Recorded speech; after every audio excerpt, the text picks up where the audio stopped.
থামেন আমার ভাইয়েরা, সময় কম, এই জন্য অল্প কিছু কথা বলবো। ভয়ে থাকবে কার? আর দ্বিতীয় নাম্বার কথা, ওয়ালা তামুতুন্না ইল্লা ওয়া আনতুম মুসলিমুন। আর দ্বিতীয় নাম্বার আল্লাহ পাক বলেছেন, দ্বিতীয় নাম্বার হলো তোমরা পরিপূর্ণ মুসলমান না হইয়া মইরো না। অনেকে হয়তো চিন্তা করতেছেন আল্লাহ পাক বলছে পরিপূর্ণ মুসলমান না হইয়া মইরো না, তাইলে আগামীকাল যদি আজরাইল আসে, এই এলাকায় আজরাইল ঢুকে তো নাকি না? প্রবেশ নিষিদ্ধ। আজরাইলের প্রবেশ নিষিদ্ধ করবে কে? আজরাইল যদি প্রবেশ করে আমার ভাইরা, তাইলে বলবেন সাবধান, গায়ে হাত দিস না। কারণটা হলো আল্লাহ পাক বলছে পরিপূর্ণ মুসলমান না হইয়া মইরো না। আমি এখনো পরিপূর্ণ মুসলমান হই নাই, ওতে 15 দিন পরে আইসো, ইমাম সাহেবের কাছে যায়া আমরা ট্রেনিং মেনিং দিয়া তারপরে পরিপূর্ণ মুসলমান হব, এরপরে আইসো, চলে যাবে। বাংলাদেশের পুলিশ পাইছেন নাকি যে 500 টাকাটা বিদায় করে দিবেন? আমার ভাইয়ের, আপনি আমি কি বিদায় করব? পৃথিবীর সুপ্রিম পাওয়ারের অধিকারী যারা ছিল তারাও বিদায় করতে পারে নাই। সুপ্রিম পাওয়ার বলতে আমেরিকা বলছি না, আমেরিকা তো নির্দিষ্ট একটা আয়তনের মধ্যে তাদের ক্ষমতা। বাংলাদেশ যেমন 56,000 বর্গ কিলোমিটারের ভিতরে একটা সরকার থাকে, আমার ভাইয়েরা গোটা পৃথিবীর সরকার ছিল 4 জন। সুবহানাল্লাহ বলি। সংক্ষেপে বলছি, 2 জন মুসলমান, 2 জন কাফের। মুসলমান 2 জনের মধ্যে একজনের নাম হলো সুলাইমান আলাইহিস সালাম। আমার ভাইয়েরা, গোটা পৃথিবীর প্রেসিডেন্ট শুধু নয়, আমার ভাইয়েরা মানুষেরও প্রেসিডেন্ট, জিনদেরও প্রেসিডেন্ট। আর বর্তমান প্রেসিডেন্ট যারা থাকে, এদের পক্ষে আমার ভাইয়েরা যে পরিমাণ লোক থাকে, এর বেশি পরিমাণ লোক থাকে তাদের বিপক্ষে। সুলাইমান আলাইহিস সালামের পক্ষে সবাই গেল, শুধু মানুষ নয়, জিনেরা কোন সরকারের আইন মানে না, জিনেরাও তারে মানত। সুবহানাল্লাহ বলে। পশু পাখি কোন সরকারের আইন মানে, পশু পাখিও তার আইন মানত। আমার ভাইরা, সিলেটের হাওড় অঞ্চলে একদল পাখি আছে, এই শীতের সিজনে পত্রিকাওয়ালারা নাম দিয়েছে অতিথি পাখি। এই অতিথি পাখি বাংলাদেশে আসার আগে এরা পাসপোর্ট বানায়, ভিসা করে, তারপরে বিমান যায়, সে ঢাকায় নামে। আমার ভাইরা, এই পাখিগুলি বোঝায় দিছে, হ্যাঁ দুনিয়ার সরকারেরা তোমরা তোমাদের সীমানা বাদ করেছ, কাঁটাতারের বেড়া দিয়েছ, প্রাচীর দিয়েছ, আলাদা করেছ। এক দেশ থেকে আরেক দেশে যেতে হলে পাসপোর্ট বানাতে হয়, ভিসা বানাতে হয়। কিন্তু আমরা পৃথিবীর কোন সরকারের সীমারেখা মানি না, পৃথিবীর কোন সরকারের কাঁটাতারের বেড়া আমরা মানি না, দেওয়াল মানি না। যেখানে ইচ্ছা আমরা সেখানে যাই। সাইবেরিয়া থেকে পাখিগুলি উড়াতে কোথাও ট্রানজিটের প্রয়োজন পড়ে না। সিলেটের হাওড় অঞ্চলে এসে নেমে যায়, কোন সরকারের আইন তারা মানে না। সুলাইমান নবীর আইন মানতে হতো। আমার ভাইরা, সেই সুলাইমান আলাইহিস সালাম কেমন ক্ষমতার অধিকারী ছিলেন, তারপরও আজরাইলকে বিদায় করতে পারে নাই। আমার ভাইয়েরা, বাইতুল মুকাদ্দাসের কাজ চালাইতেছেন। হযরতে দাউদ আলাইহিস সালাম বাইতুল মুকাদ্দাসের কাজ শুরু করেছেন, সুলাইমান আলাইহিস সালাম তারপরে বাকিরা করতেছেন। অল্প কাজ করার পরেই দাউদ আলাইহিস সালামের ইন্তেকাল হয়ে গেল। সুলাইমান আলাইহিস সালাম কাজ করাইতে করাইতে 4 ভাগের 3 ভাগ হয়ে গেছে। কয় ভাগ বাকি আছে? এইভাবে সকাল বেলায় দাঁড়ায় জিনেরা বিভিন্ন পাহাড় থেকে পাথরগুলি ছুটায় ছুটায় আইনা কাজ করে। মানুষের দ্বারা সম্ভব নয়। সকাল বেলা দাঁড়ায়, বিকাল পর্যন্ত দাঁড়ায় থাকে। জিনেরাও ডিউটি করে, বিকাল বেলায় চলে আসেন, জিনেরাও এখান থেকে চলে যায়। কাজ চলতেছিল, হঠাৎ করে একজন যুবক এসে একদিন তার সামনে সালাম দিল। আসসালামু আলাইকা ইয়া আইয়ুহান নবী, হে নবী, আপনার উপরে কল্যাণ বর্ষিত হোক, শান্তি বর্ষিত হোক। সুলাইমান আলাইহিস সালাম জবাব দিলেন, ওয়া আলাইকাস সালাম, তোমার উপরেও শান্তি বর্ষিত হোক। আবার বাইতুল মুকাদ্দাসের দিকে তাকিয়ে আছেন। কিছুক্ষণ পর চিন্তা করলেন, লোকটা সালাম দিল, দাঁড়িয়ে আছে কিনা দেখি। সামনে তাকিয়ে দেখেন এখনো লোকটা দাঁড়িয়ে আছেন। দাঁড়িয়ে আছেন, চোখ বড় বড় করে তার দিকে তাকিয়ে আছেন। জোরে বলি সুবহানাল্লাহ। চোখ বড় করিয়া কারোর দিকে তাকাইলে মেজাজ গরম হয় না নরম হয়? সুলাইমান আলাইহিস সালাম রাগ হয়ে গেলেন, এত বড় ছয়টা মাস যদি হায়াত বাড়ায় না দাও, দ্বিতীয় নাম্বার আরেকটা প্রস্তাব তোমার কাছে আমি করছি, আমাকে দয়া করে আল্লাহর কাছে একটু দোয়া করার সময় দাও। হ্যাঁ, দোয়া করার জন্য কিছু সময় আছে, দোয়া করো। দুইটা হাত উঠে সুলাইমান আলাইহিস সালাম আল্লাহর কাছে দোয়া করে, আল্লাহ, আজরাইল তো জানে না কেন আমি 6টা মাস আমি সময় চাইছিলাম, আমি বাইতুল মুকাদ্দাসের কাজ করাইতেছি, আমার বাবা শুরু করেছিল, আর আমি বাকি কাজটা করাই দিয়েছি, 3 ভাগ, 4 ভাগের 3 ভাগ হয়ে গেছে। আমার যদি ইন্তেকাল হয়ে যায়, এই জিনেরা চলে যাবে, এই কাজ বন্ধ হয়ে যাবে। অতএব 6টা মাস হায়াত আমারে বাড়ায়া দাও, 6টা মাস হায়াত তুমি যদি আমাকে বাড়ায়া দাও, 6 মাসের ভিতরে দিনে রাতে কাজ করায়া আমি বাইতুল মুকাদ্দাসের কাজ কমপ্লিট করব। আল্লাহ পাক ডাক দিয়ে বলেন, ও নবী সুলাইমান, 1 নাম্বার দোয়া কবুল করব না, 1 নাম্বার দোয়া কবুল হবে না, দ্বিতীয় নাম্বার দোয়া থাকলে বলো। সুলাইমান আলাইহিস সালাম বললেন, আল্লাহ, 6টা মাস সময় চাইছি আমি খাওয়ার জন্য না, আরামের জন্য না, বাইতুল মুকাদ্দাস তোমার ঘর কমপ্লিট করার জন্য। ঠিক আছে, আমার হায়াত যদি না থাকে ইন্তেকাল হবে, তবে যে কারণে 6টা মাস হায়াত চাইছিলাম, আল্লাহ আমার মরণ হয়ে যাক, কিন্তু আমি চাই আমার মরণের পরে বাইতুল মুকাদ্দাসের কাজ যেন বন্ধ না হয়, বাইতুল মুকাদ্দাসের কাজ যেন চালু থাকে। আল্লাহ পাক জানালেন, ও নবী সুলাইমান, তোমার দ্বিতীয় নম্বর দোয়াটা কবুল করলাম। বাইতুল মুকাদ্দাসের কাজ বন্ধ হবে না, বাইতুল মুকাদ্দাসের কাজ চলমান থাকবে। তবে আরেকটা সুসংবাদ দিলাম, তোমার ইন্তেকাল হবে, তোমার মরণ হবে, তবে তোমার কাফন দাফনের আগে বাইতুল মুকাদ্দাসের কাজ কমপ্লিট হবে। তোমার লাশ দাফনের আগে বাইতুল মুকাদ্দাসের কাজ কমপ্লিট হয়ে যাবে। আমার ভাইয়েরা, লালির মধ্যে তাইকেই মারা গেছে, জিনেরা কাজ করতেছে সারাদিন, শেষ বারবার তাকায় বিকাল বেলায়, সুলাইমান নবী যায় না কেন? আমার ভাইয়েরা, 1 দিন 2 দিন 1 মাস 2 মাস এইভাবে যাইতে যাইতে 6 মাস চলে গেছে, বাইতুল মুকাদ্দাসের কাজ কমপ্লিট হয়ে গেছে। সুলাইমান নবীর লাঠি গুণ পোকায় খায়া ভেঙে দিছে, লাঠি ভেঙে সুলাইমান নবীও পড়ে গেছে। জিনেরা এইসা ধরছে, আরে মনে হয় অসুস্থ হয়ে গেছে, ধীরে দেখে মারা গেছে। আরে মারা গেছে তো গেছে, 6 মাস আগে মারা গেছে। এবার জিনেরা একজন আরেকজনকে কয়, কোরআন শরীফের মধ্যে আসছে ঘটনা, আরে আগে যদি জানতাম আমাদের আটকায় রাখে কেটা, কোন দেশে চলে যাইতাম, যাইবা কেমনে, আটকায় তো রাখছে আল্লাহ। জুড়ে বলেন কে?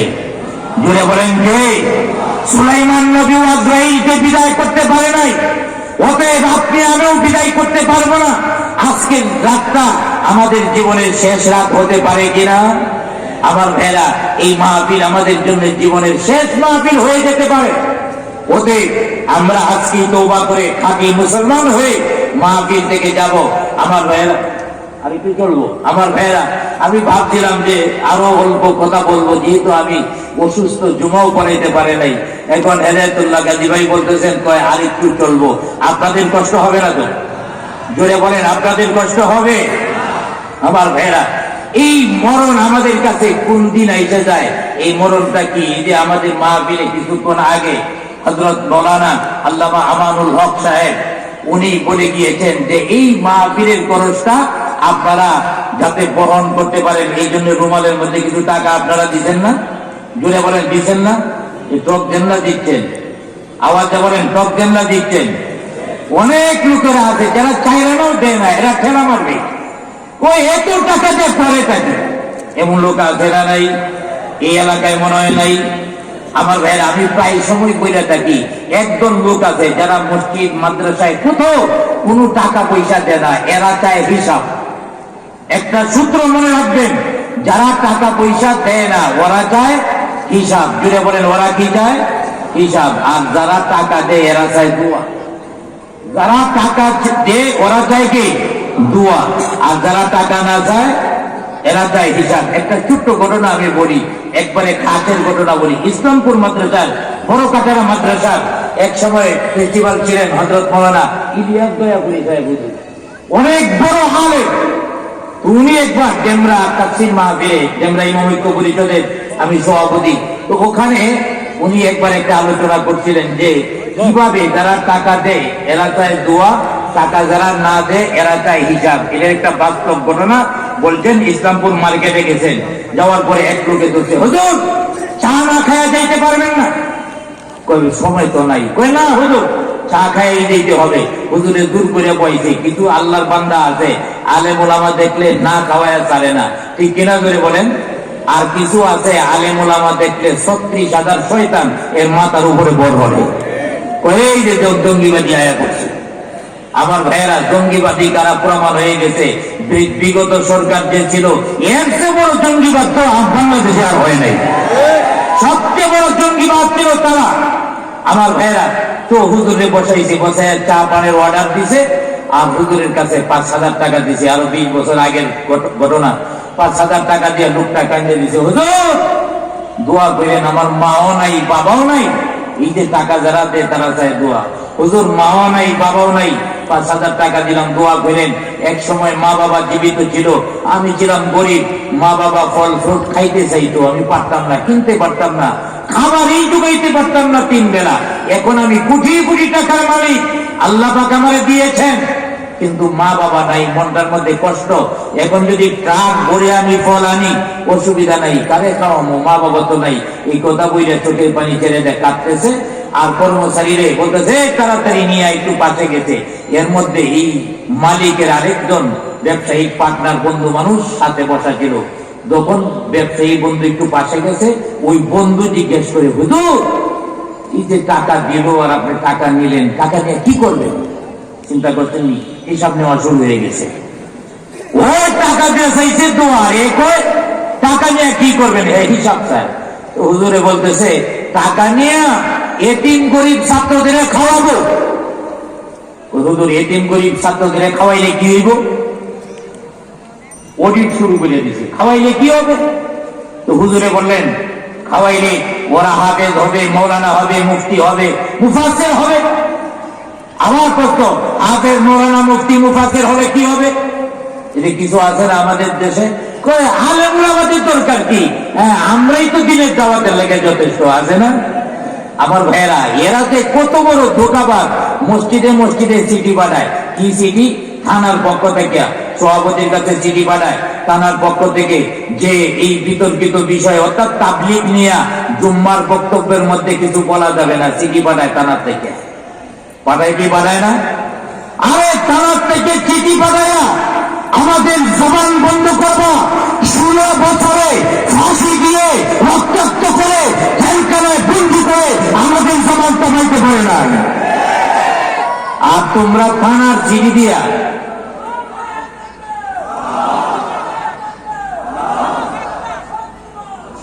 আবার ভাইয়েরা, থানার চিঠি দিয়ে আমাদের জবান বন্ধ করে দিবা। এই জবান যতক্ষণ পর্যন্ত প্রাণ আছে দেহে, এই জবান বন্ধ হবে না, ঠিক কিনা জুড়ে বলে? আমার ভাইয়েরা, তো ওই ব্যবসায়ী করে, হুজুর হাফেজ মৌলানা মুফতি হলে কি হবে? হুজুরের মেজাজ এবার একটু গরম হয়ে গেছে।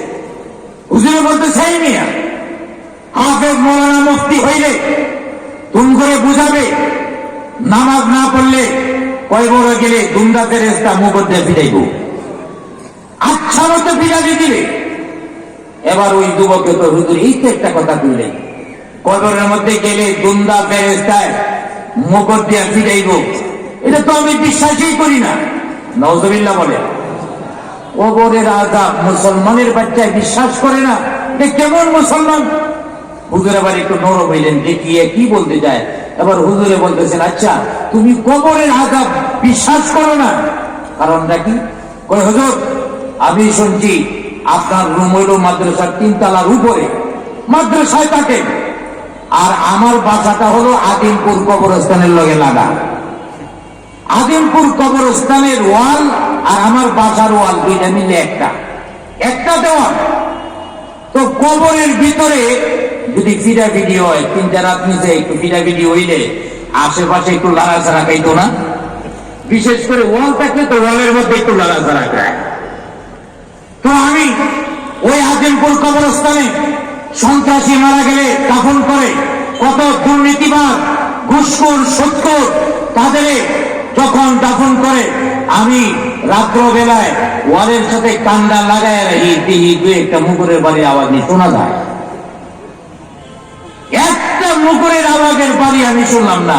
আপনি 3 তলা থেকে শুনেন কেমনি? কত বড় মগার ঘরের মগা দেখতে। হুজুরে বলেন, আরে মগা, আমি তো 3 তলা থাকি আর তুই কবরস্থানের পাশে দেওয়ালের লগে তাকত, এটা তো বড় বিষয় না। এখানে জগৎ ভিন্ন। আরে কবরের জগৎ আর দুনিয়ার জগৎ অনেক ব্যবধান। আরে কবর আর দুনিয়া তো অনেক ব্যবধান। দুনিয়ার মধ্যে একটু ব্যবধান দেখেন। 2 জন যুবক একসাথে ঘুমাই গেছে, একসাথে শুইছে। শোয়ার পরে একজন ঘুমাইছে আর আরেকজন জাগ্রত।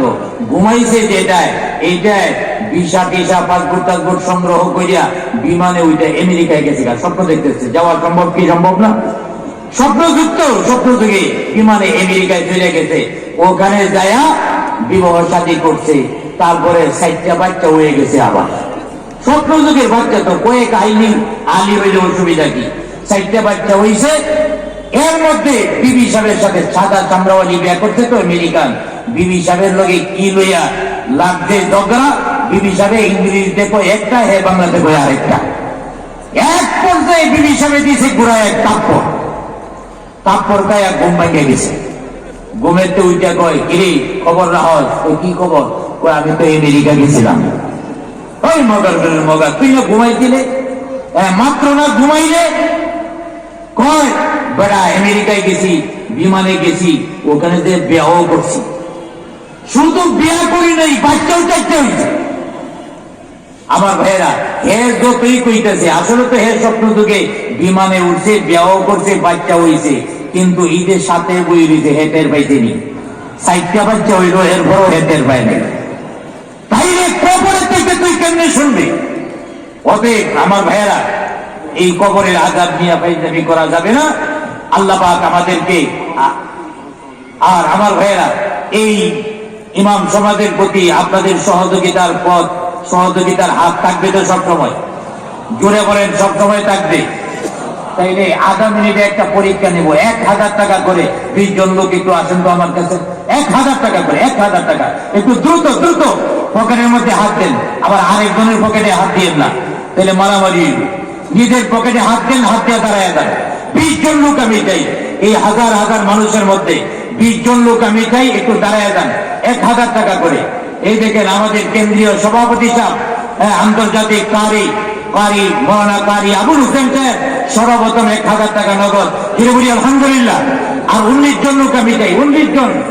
আরেক ভাই 1000 টাকা দিচ্ছি, একদম পিঠে 1000 টাকা নিয়ে আসো, বাবা নিয়ে আসো টাকাটা। একজন লোক 20টা মানুষ আমি চাই। 2000 হয়ে গেছে আমার হাতে। এই যে 3য় নাম্বার আইতেছে। 20টা লোক আমি চাই আমার ভাইয়ের। 1 মিনিটের ভিতরে মাশাআল্লাহ, এই দেখেন 3য় নাম্বার হয়ে গেছে। আরেকজন 1000 টাকা, 1000, 74,000 হয়ে গেছে। 5ম নাম্বার হয়ে গেছে। 1000 করে। 1000 যদি না থাকে তাইলে 500, যদি 500 দেন, 2 জনে মিলে তো 1000 হইব। আমার ভাইরা, 20 জন লোক আমি চাইছি, 20,000 টাকা। তাহলে 20 জনই হোক, 30 জনে হোক, দ্রুত দেন। যারা দাঁড়িয়ে আছেন তাদের পক্ষ থেকে 1000 টাকা করে, 1000 টাকা, 1000 টাকা করে দেন। মাশাআল্লাহ, এই দেখেন আরেক ভাই 500 দিছে। 1000 টাকা করে আমি চাইতেছি, নিচের থেকে হোক আর উপর থেকে হোক। মাশাআল্লাহ, অনেকগুলি টাকা এসে গেছে।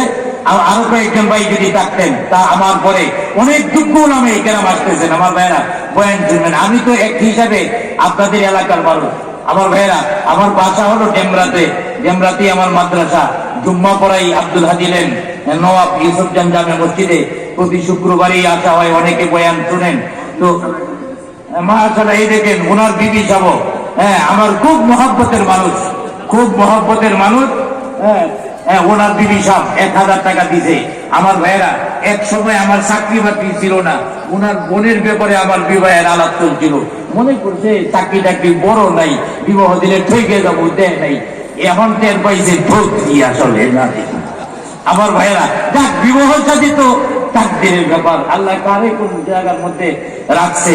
আল্লাহ পাক সবার দানগুলিকে, এই দেখেন অনেকগুলি টাকা আসছে।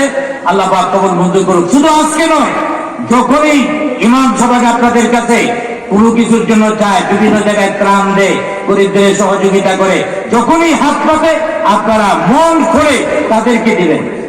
মাশাআল্লাহ, আর কেউ উঠবেন না, এই টাকা যারা দিবেন নিয়ে আসেন, আর একজন লোক উঠবেন না। অনেক বড় বড় ওলামায়ে কেরাম আছে, যারা দিবেন আপনারা দিয়া দেন, যারা দিবেন আপনারা হাতে হাতে দিয়া দেন। আমার ত্রুটিযুক্ত বক্তব্যের ক্ষমা চেয়ে আপনাদের সর্বাঙ্গীন কল্যাণ কামনা করে এখানেই বিদায় নিলাম। আসসালামু আলাইকুম ওয়া রাহমাতুল্লাহ। মাশাআল্লাহ, এই দেখেন আন্তর্জাতিক কারি আমাদের মুরব্বী আল্লামা কারি আবুল হোসেন সাহেব নিজে তো 1000 দিছেনই, ওনার বিবি সাহেবের নামও 1000 দিছে। আপনারাও বিবি সাহেবের নামে 1000 করে দেয়া যায়। বাসায় গেলে যদি জিগায়, প্রতিটা দিন মজার মজার রান্না করে খাওয়াই। আর কারি আবুল হোসেন সাহেব বিবিরে বলে নেই 1000 টাকা দিয়া দিছে, আপনারা দেন নেই গেল লাগে। বাসায় গেলে কিন্তু জিজ্ঞাসা করবো, ওদের 1000 টাকা বিবির নামে দেয়া যায়। আল্লাহ কবুল করুক, সকলে বলি আমিন। আসসালামু আলাইকুম। আমি একটু বিরক্ত করব। আমি অত্যন্ত শ্রদ্ধার সঙ্গে স্মরণ করতেছি, ময়দান থেকে একটু দূরে পুরান ঢাকার গৌরব ছিল মুফতি দিল মোহাম্মদ খান সাহেব রহমতুল্লাহ আলাইহির পরে চুরিওয়ালা গলির হাফেজ মাইজুদ্দিন সাহেব আজকে দুনিয়াতে নাই, কিছুদিন আগে বিদায় হয়ে।